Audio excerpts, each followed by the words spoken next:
Anytime I mention my training and career choice at a dinner party, someone in the group inevitably pipes up and says something along the lines of this: does couples therapy even work? Every couple I know who's seen a couples therapist eventually gets divorced. And every time I hear that, I have the same reaction. Not because it's an unreasonable question exactly, but because it reveals something very important.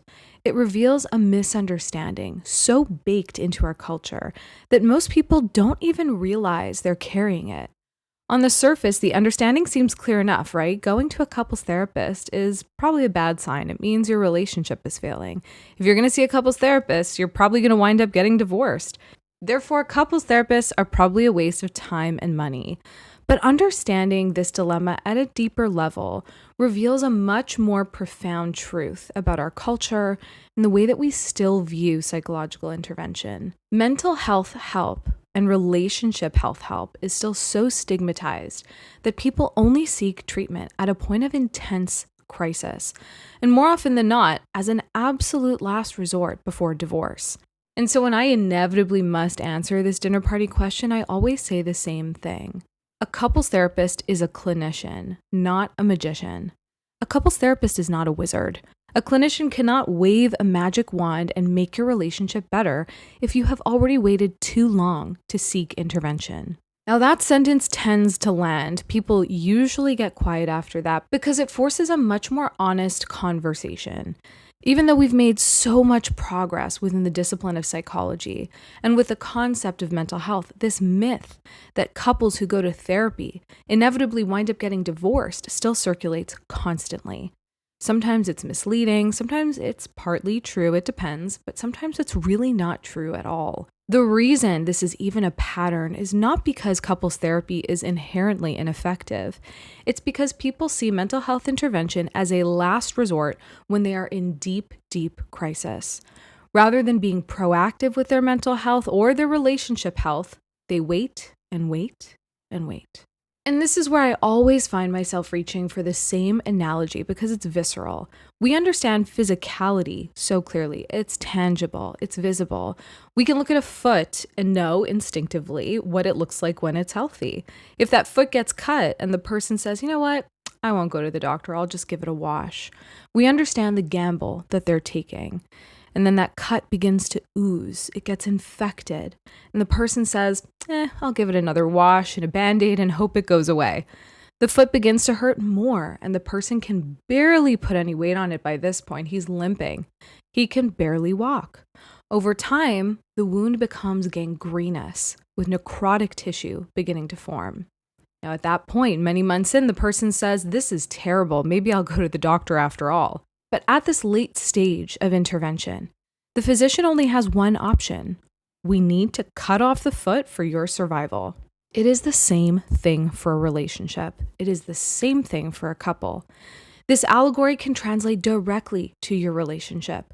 If resentment begins to build, if in your couple you begin to have far more negative interactions to positive interactions, but you wait and you simply hope that things change. If power plays begin, biases come into play, conflict cycles and negative patterns become exacerbated. If you let months and years pass and you no longer even enjoy one another, with so much resentment now, real hatred has come into the mix. And when you can't quite stand the sight of each other and fantasize daily about getting out of the relationship, you both decide, you know what, let's try couples therapy. Then yes, it may be too fucking late. And I must say, the couples therapist will have nothing to do with that outcome because you and the inaction you chose have already decided it. Waiting until your relationship is oozing pus, painful to the point of crisis, and gangrenous is just not the move. No doctor is a magician. They won't be able to save your foot. No clinician is a wizard. They probably, at that point, won't be able to save your marriage. And what's so frustrating to me is that this is not actually a mystery. We already know, both clinically and empirically, that timing matters. Research on couples therapy has shown again and again that couple treatment can be effective in reducing relationship distress, improving communication, and increasing relationship satisfaction. But outcomes are better when couples enter treatment with more commitment, less entrenched contempt, and more willingness to work. In one long-term follow-up study, we even saw couples who began treatment with higher levels of commitment that were less likely to divorce and more likely to report better outcomes years later.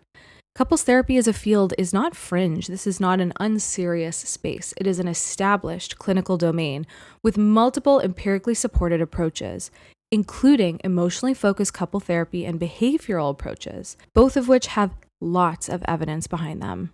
The issue really is not that couples therapists are ineffective or bad at their job.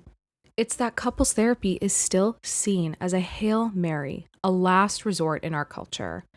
Seeking couples therapy should be a proactive decision. When you begin to notice that you and your partner are starting to suffer a little bit, when you begin to notice that your conflict is getting very difficult, and when you're having too many negative interactions, this is when it's helpful to seek intervention. When you start having less fun in your relationship and notice you've been fighting for 6 months about the same shit. Now that part is important, less fun. People often underestimate that as a marker because it sounds unserious. It doesn't sound dramatic enough, not clinical enough, but it also matters. Relationships are not sustained by conflict management alone. They're sustained by warmth, enjoyment, play, admiration, affection, repair, and positive sentiment. John Gottman's research famously found that stable and happy couples tend to maintain about 5 positive interactions for every 1 negative interaction during conflict, and that lower positive to negative ratios are associated with relationship trouble.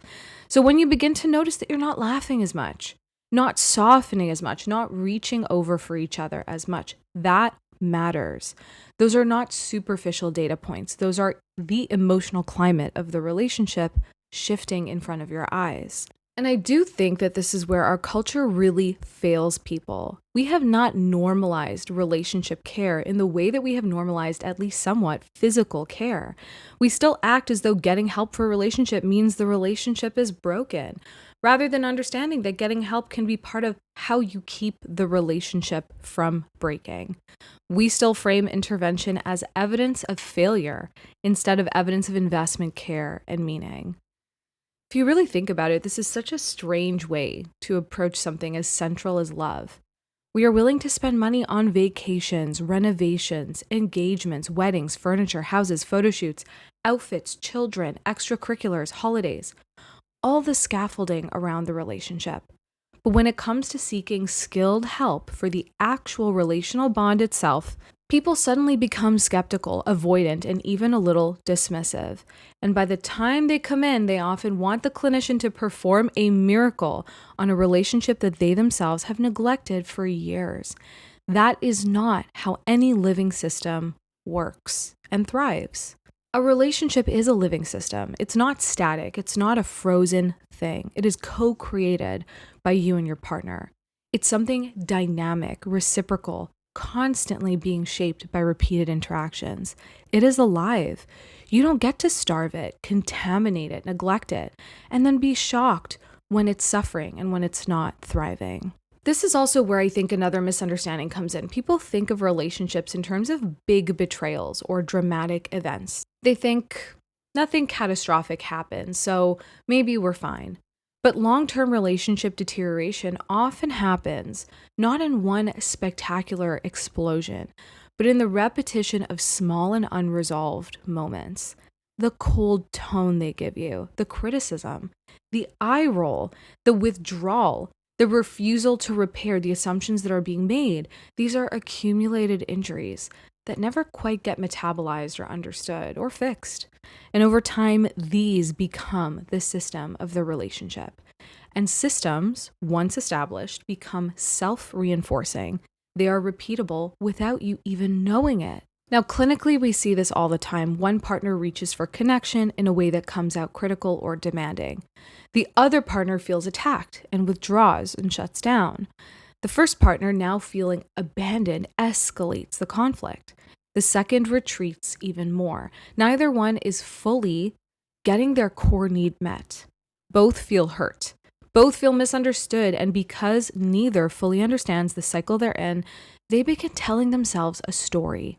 My partner doesn't care. My partner is impossible. My partner is the problem. Then the same dance repeats and repeats until what began as pain becomes the definition of the relationship, the lived experience of it, the identity of it. Well, this is just what we're like together. This is just how it is. But that's not actually true. That's just what an unaddressed pattern feels like after enough repetition. This is one of the reasons early intervention matters so much. When you seek help earlier, you are often still working with a couple who dislikes the cycle they are in and not each other.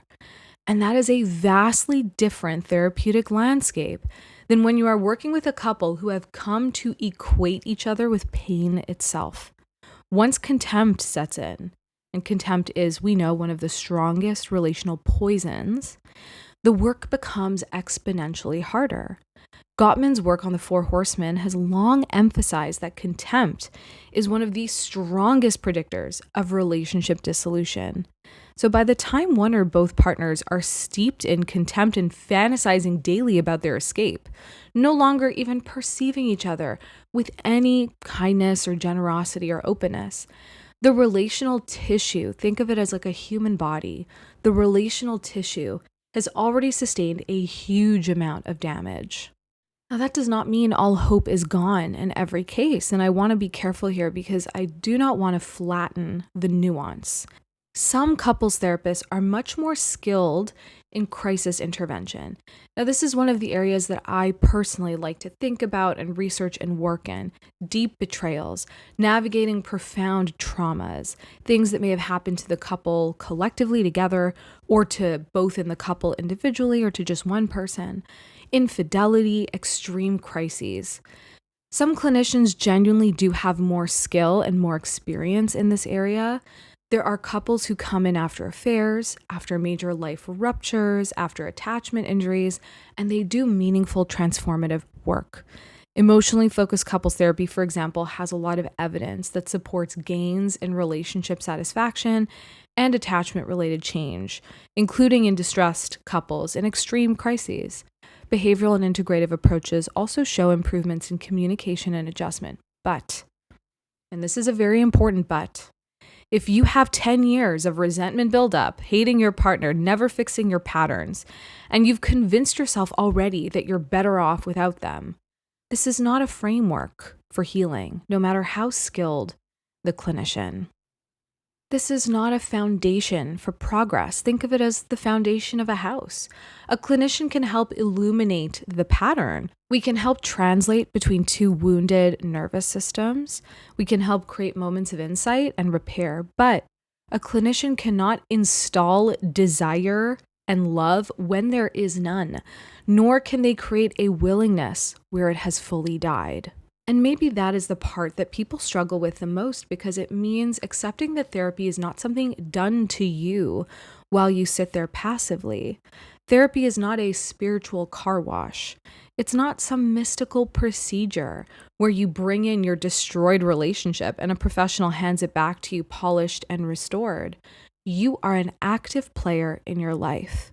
You are an active player in treatment and recovery. You are the one responsible for taking that first step. This is why I think the doctor metaphor lands so well. If the foot starts hurting, you have got to go see the doctor. Same with psychology, same with relationships. If you are experiencing personal distress or relationship distress for enough time, let's say 3 to 6 months, if you cannot pull yourself out of it, cannot figure out how to heal without intervention, that's okay. You are not a doctor, but the doctor is in. And I really mean that. There is no shame in needing help with something this important. If anything, the shame should be in how long we wait before allowing ourselves to access it. Another thing worth saying here, because people often hear go earlier and assume that means that relationships should be pathologized the second they become difficult. That is not what I'm saying. Difficulty is normal. Conflict is normal. Rupture is normal. Most relationship problems, in fact, are perpetual in some form. They're rooted in personality differences, in stress, family of origin templates, or mismatched needs that never disappear entirely. Gottman and Levinson's research has suggested that many relationship problems are perpetual rather than permanently solvable. So this means you're going to see them again. The goal is not a conflict-free relationship. The goal is a relationship where conflict does not become chronic injury. A healthy couple can disagree repeatedly about the same issue and still be okay if the disagreement exists inside a climate of goodwill, respect, repair, affection, and emotional safety. What makes the relationship dangerous is not simply the presence of conflict. It is the emotional meaning that the conflict begins to take on. It is when each disagreement starts to stand in for something bigger. You don't care about me. I'm alone here. I can't trust you. I have no power. You always win. I always lose. Once conflict gets layered with those meanings and left unaddressed, it becomes corrosive to the relationship. And this is where I think being proactive can completely change the trajectory. If a couple comes in when they still like each other, when they still want to understand each other, when there is still some tenderness beneath the frustration, the terrain is rich for treatment. When there is something to work with, there is flexibility and possibility. Entering into treatment too late when you are basically at your wit's end is not rich and fruitful terrain for us to start working our way back to marital or coupled bliss. I also think there's a broader societal issue here around how we view expertise. We often overvalue self-sufficiency in the emotional domain. We think we should just figure it out by ourselves. We expect ourselves to somehow naturally know how to communicate under stress, how to negotiate difference, how to regulate ourselves during conflict, how to repair attachment injuries, how to metabolize betrayal, how to unlearn family of origin patterns, how to maintain eroticism and companionship over time, how to balance autonomy with closeness. And if we can't do all that seamlessly with our partner, we assume something is wrong with us or wrong with the relationship or wrong with our partner. But why would you automatically know how to do any of those things?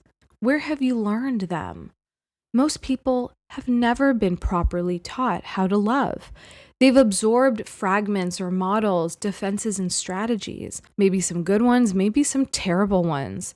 But the idea that two wounded and imperfect human beings should be able to just come together and flawlessly build a relationship without support is honestly one of the most absurd myths that we still carry. This is why I founded Velvet, the app that teaches you how to be good and great at relationships. Completely backed by relationship science, powered by AI, totally private. It's a space where you can go to learn how to do all of these things accessibly and affordably. And you can do that right now if you go to velvetapp.ai. That's VLVTAPP.ai.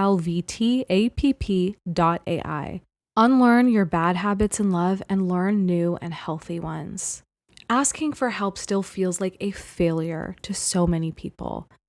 And this brings me back to that original dinner party line. Every couple I know who went to couples therapy eventually gets divorced. Well, maybe. Maybe that's true in their anecdotal world. But what I want to ask next is this. When did those couples go? How long had they been suffering? How much resentment had built up? How many years had they been repeating the same destructive patterns before they finally sought help? How committed were they to healing when they entered? Had one of them already left emotionally? Was there contempt? Was there chronic avoidance? Was there untreated trauma? Was there a complete erosion of trust? Because once you ask those questions, the statement begins to mean something entirely different. It no longer means that therapy doesn't work. It means people are waiting too long to use it. And if I had to say this as plainly as possible, it would be this. Do not let your relationship become gangrenous and necrotic before you seek help. Do not wait until you are fantasizing daily about escape. Do not wait until you have trained yourself to despise the person you once loved. Do not wait until positive sentiment has collapsed and every interaction is filtered through a lens of threat, frustration, or disgust. Do not turn something as central as your love life into a last resort emergency and then expect one clinician to reverse years of damage in a few months. You deserve better than that. Your partner deserves better than that. Your relationship deserves better than that. This, to me, is the real call here, not blind faith in therapy and not idealization of clinicians. I'm not interested in overselling what therapy can do. I'm interested in restoring a sane relationship to intervention. A couples therapist is a clinician, not a magician. But clinicians are enormously beneficial when they are brought in before the foot has to be amputated. When the cut starts hurting, when the infection is beginning, when the limping has started but the tissue is not yet dead. That is a great point to enter treatment. And maybe the deeper shift that we need culturally is to stop seeing help as evidence of failure and start seeing it as evidence of taking responsibility, to take charge of your mental health and your relationship health before it becomes gangrenous and necrotic, before you have to cut off the foot. You are an active player in your life. You are an active player in treatment and recovery. You are the one responsible for taking that first step. And that step taken sooner rather than later can be the difference between a relationship that is still repairable and one that has been allowed to rot beyond what any skilled clinician can realistically revive. So no, the lesson is not that couples therapy doesn't work. The lesson is that we need to stop waiting until the relationship is nearly dead before we seek couples therapy to help us save it. Episodes of Connie Perl Psychology are released every month. Subscribe to my Substack, conniepearlpsychology.substack.com, to have each one delivered straight to your inbox. And if you're ready to go deeper, join Velvet, the world's first relationship intelligence platform, at velvetapp.ai. That's VLVTAPP.ai, where you can optimize your relationships, understand yourself on a deeper level, and ultimately change your life for the better. Loving smarter has never been so easy. Join Velvet at velvetapp.ai. That's VLVTAPP.ai.